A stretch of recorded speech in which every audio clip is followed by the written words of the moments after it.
کے بارگاہ میں سوال عرض ہے کہ آج کل اسکولوں میں بغیر پڑھائے جون جولائی کی فیس لی جاتی ہے، اس کے بارے میں آپ کیا فرماتے ہیں؟ کیسا کرنا کیسا؟ یہ ہمارے یہاں عرف ہے اس کا، اور پہلے سے یہ طے ہوتا ہے کہ یہ چھٹیاں ہوں گی اور اس کی تنخواہ یہ اس کی جاری رہے گی تو ٹھیک ہے، دی جا سکتی ہے تنخواہ۔ یہ ٹیچر کی جو تنخواہ نے میں انہیں اس کی بات کیا۔ اسکول فیس ہوتی ہے اصل میں، یہ جو والدین ہوتے ہیں، پیرنٹس ہوتے ہیں، ان سے یہ جون جولائی کی فیس لی جاتی ہے۔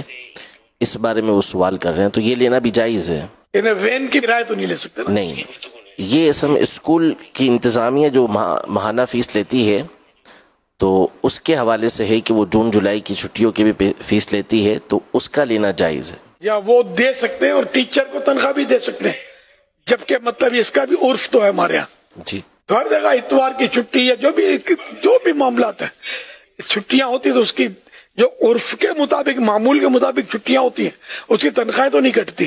اب معمول سے ہٹ کر، دستور سے ہٹ کر جو چھٹیاں لیتے ہیں تو ان کے اپنے اپنے جو فرم ہوتی ہیں، جو ان کے اپنے اپنے قوانین ہوتے ہیں، کہیں رعایت ہو جاتی ہوگی، کہیں آدھی کٹتی ہوگی، کہیں پوری کٹ جاتی ہوگی۔ تو جیسا جہاں کا عرف اور جہاں کا معمول اور جو طے ہو اس پر عمل ہوتا ہے۔